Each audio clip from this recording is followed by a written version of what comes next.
काफी सारे बच्चों का वेट था कि उम्मीद 24 कब आएगा, तो फाइनली उम्मीद 24 लॉन्च हो चुका है और 15 फरवरी से स्टार्ट हो जाएगा उम्मीद आपका। तो इस बैच को फॉलो करने वाले ध्यान दीजिए और ना फॉलो करने वाले भी ध्यान दीजिए, क्योंकि बहुत सारे बच्चों का क्वेश्चन था कि भैया उम्मीद पे एक वीडियो बनाई, क्या उम्मीद को हमें फॉलो करना चाहिए या बिल्कुल नहीं करना चाहिए। तो इस वीडियो में अपन सब कुछ जानेंगे कि किन बच्चों को उम्मीद को फॉलो करना चाहिए और किन बच्चों को उम्मीद को फॉलो नहीं करना चाहिए। तो इस वीडियो को एंड तक देखना और समझना कि मैं किस वे में बता रहा हूं, क्या क्या चीजें एक्सप्लेन कर रहा हूं आपके सामने। तो शुरू करते हैं वीडियो को। सबसे पहले मैं बताऊंगा कि कौन से बच्चे जिनको उम्मीद को फॉलो करना चाहिए और कौन से लोग हैं जिनको उम्मीद को फॉलो बिल्कुल नहीं करना चाहिए। तो वो बच्चे जो उम्मीद को फॉलो करना चाहते हैं वो बच्चे आते हैं उस कैटेगरी में जिनका स्कोर, अगर मान लो आपका score if you are score under 300, मतलब आपका स्कोर नीट के टेस्ट में अभी 300 350 नंबर आ रहा है, तो आप उम्मीद को फॉलो कर सकते हैं। वहां से आपको फायदा मिलेगा, 100% फायदा मिलेगा आपको। आपका स्कोर यहां से ज्यादा स्कोर आ जाएगा आराम से अगर आपका स्कोर इतना आ रहा है तो। सेकंड टाइप कौन सा, हु नॉट स्टार्टेड इट। बहुत सारे बच्चे ऐसे हैं जो चाह रहे थे कि अभी स्टार्ट नहीं किया है या फिर अभी करने वाले हैं, जस्ट 10-15 दिन में किया है, अभी कुछ ही चैप्टर उन्होंने पढ़े हैं और वो चाह रहे हैं कि यार हमें एकदम क्रिस्प रिवीजन मिल जाना चाहिए और चीजें हमारी क्लियर हो जाना चाहिए। तो उन बच्चों के लिए भी उम्मीद बहुत बेस्ट ऑप्शन है कि अगले 2-2.5 महीने आप इसको फॉलो करें, इसके साथ में पढ़ाई करें, आपका आराम से जो आपका ड्रीम है वो स्कोर आपका आ जाएगा। लेकिन आपको एक प्रॉपर वे में पढ़ाई करना पड़ेगा, क्योंकि नीट का जो कंटेंट है वो बिल्कुल रिलेवेंट होता है उम्मीद बेस से। मतलब उम्मीद बेस में वही चीजें पढ़ाई जाती है जो नीट में आती है, लेकिन क्लासरूम में क्या होता है एक्स्ट्रा चीजें भी पढ़ाई जाती है, आपको समझाने के लिए, आपको चीजें बताने के लिए वो चीजें पढ़ाई जाती है। उसके बाद देखो कौन से बच्चे जिनको फॉलो नहीं करना चाहिए, वो बच्चे आते हैं फॉर फाइनल रिवीजन। बहुत सारे लोगों का होता है कि यार हमारा सब कुछ पढ़ लिया है, एक बार ऐसा करते हैं इसको पढ़ेंगे हमारा रिवीजन हो जाएगा। लेकिन ध्यान रखना, क्लास देखकर कभी भी रिवीजन नहीं किया जा सकता। रिवीजन होता है कि आपने जो पढ़ लिया उसको दोबारा से रिवाइज करना, उन दोबारा से पढ़ना। तो आप उन चीजों को रिवाइज करें जो आपने पढ़ लिया, ठीक है। आपको क्लास देख के रिवीजन बिल्कुल नहीं करना, वरना आपके 2 से 2.5 महीने लॉस हो जाएंगे और जो स्कोर आपका रहा होगा वो भी डाउन हो जाएगा आपका। तो आपको बिल्कुल भी इस चक्कर में नहीं पढ़ना कि रिवीजन के लिए मैं इसको यूज कर सकता हूं, बिल्कुल ही नहीं करना। आपको खुद से रिवीजन करो, इसमें आपका टाइम वेस्ट हो जाएगा। दूसरे स्टूडेंट वो आते हैं जो मोर देन 400 स्कोर कर रहे हैं। अगर आपका 400 450 500 स्कोर आ रहा है फिर भी आप इसको फॉलो कर रहे हैं तो आपकी बेवकूफी होगी। आपको जरूरत है कि आप रिवीजन करें, खुद से खुद का रिवीजन करेंगे, खुद का टेस्ट देंगे तो आपका काम बनेगा। इसमें जो 5-7 घंटे की क्लास होगी वो टाइम आपका वेस्ट हो जाएगा, इससे काम नहीं चलेगा। क्योंकि यार इसमें रिलेवेंट चीजें पढ़ाई जाएगी जो आपने पढ़ रखी है, आपको जितना आता है वही चीज इसमें पढ़ाएंगे। तो आपको बिल्कुल फॉलो नहीं करना, आपको खुद से रिवीजन करना है, अपनी कमियों पे ध्यान देना है। जो कमियां आप रख रहे हैं उन कमियों को ध्यान में रखकर आपको काम करना पड़ेगा, तब जाके आपके लिए यूजफुल हो सकती है। इसके बाद अपन बात करेंगे कि आपको सब्जेक्ट वाइज कैसे प्लान करना है, सब्जेक्ट वाइज कैसे लेके चलना है आगे के लिए। तो सबसे पहले मैं बता दूं बायोलॉजी में कि यार बायोलॉजी में आपको देखो तो कम से भी कम 340 350 नंबर लाना पड़ेगा सिलेक्शन के लिए। तो इसमें क्या करेंगे, बायो के लिए परफेक्ट है भाई, बायो में कोई कमी नहीं आएगी आप लोगों को, क्योंकि बायो में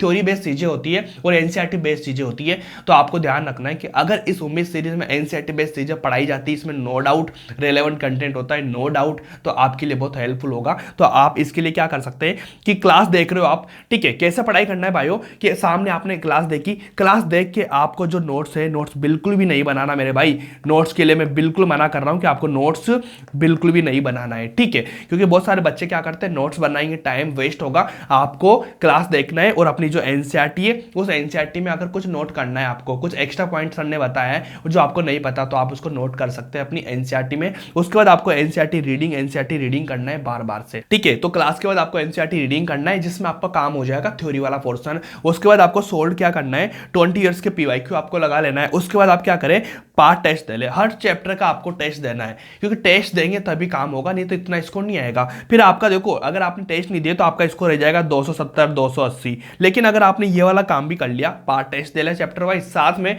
फुल टेस्ट भी आपने दे ली, तो आपका स्कोर आराम से 330 340 प्लस चला जाएगा इजीली इस उम्मीद सीरीज से, क्योंकि जो रिलेवेंट कंटेंट है बिल्कुल आपको मिलेगा इसमें। तो आप इस चीज को आराम से बायो को इस तरह से फॉलो करना है जो मैं बता रहा हूं। डेली की क्लास देखना, डेली का रिवीजन करना, डेली के एनसीईआरटी पढ़ना, डेली के क्वेश्चन लगाना, यही काम आपका होना चाहिए। 10 से 12 घंटे डेली पढ़ना पड़ेगा वरना काम नहीं होगा, बता रहा हूं परफेक्टली इस चीज को।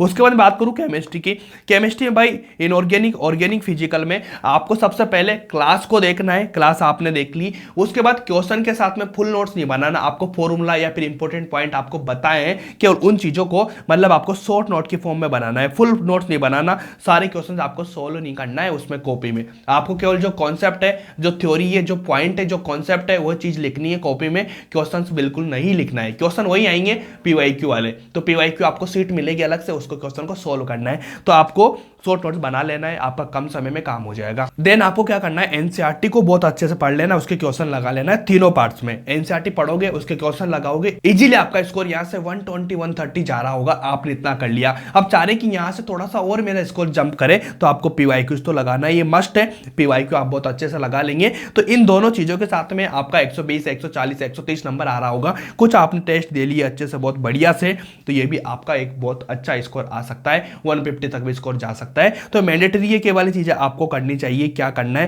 क्योंकि यार देखो एक दिन में एक ही क्लास होगी, चाहे केमिस्ट्री की, चाहे फिजिक्स की, चाहे बायो की। टाइम टेबल अभी आया नहीं, टाइम टेबल जैसे आएगा मैं बता दूंगा, उसमें बना दूंगा वीडियो, लेकिन अभी आपको इस पर ध्यान देना है, बस इतना करना है। जिसमें आपका सब्जेक्ट वाइज क्या प्लान होना चाहिए ये आपके ऊपर है, क्योंकि 10 से 12 घंटे नहीं पढ़ोगे तो कोई काम की नहीं है। फिजिक्स की बात करेंगे, फिजिक्स में आपने लेक्चर देखे, शॉर्ट नोट्स बनाए, मतलब फॉर्मूला शीट बनानी है आपको। ये फॉर्मूला शीट मैंने टेलीग्राम पे डाल रखी है, अगर मेरी वाली लेना चाहते हो तो आप बहुत बेहतरीन है, वो भी ले सकते हैं, और आप क्लास में पढ़ा रहे हो वो भी बना लेना, खुद से शॉर्ट नोट बना लो। उसके बाद नोट्स के जो क्वेश्चंस है उनको रफ कॉपी में अलग से सोल्व कर लेना, उसमें आपका काम हो जाएगा, ठीक है। उसके बाद पीवाईक्यूज को बेहतरीन तरीके से सोल्व करना है। पीवाईक्यू जितना सोल्व करेंगे उतना कंसेप्ट आपके बिल्डिंग हो जाएंगे। साथ में लास्ट 3 ईयर के जी मेन पीवाईक्यू भी आपको लगा लेना है। पीवाईक्यू को आपको 3 से 4 बार सोल्व करना है। पीवाईक्यू जितना सोल्व करेंगे काम हो जाएगा, क्योंकि भाई मेरी बात सुनना, 25 से 30 क्वेश्चन ऐसे होते हैं जो पीवाईक्यू बेस्ड होते हैं। फिजिक्स की बात कर रहा हूं, तो आपको फिजिक्स में पीवाईक्यू लगा लेंगे, आपका 120 130 स्कोर आ जाएगा। और मैं उम्मीद करता हूं कि इतना ही आप टारगेट कर रहे होंगे फिजिक्स के अंदर,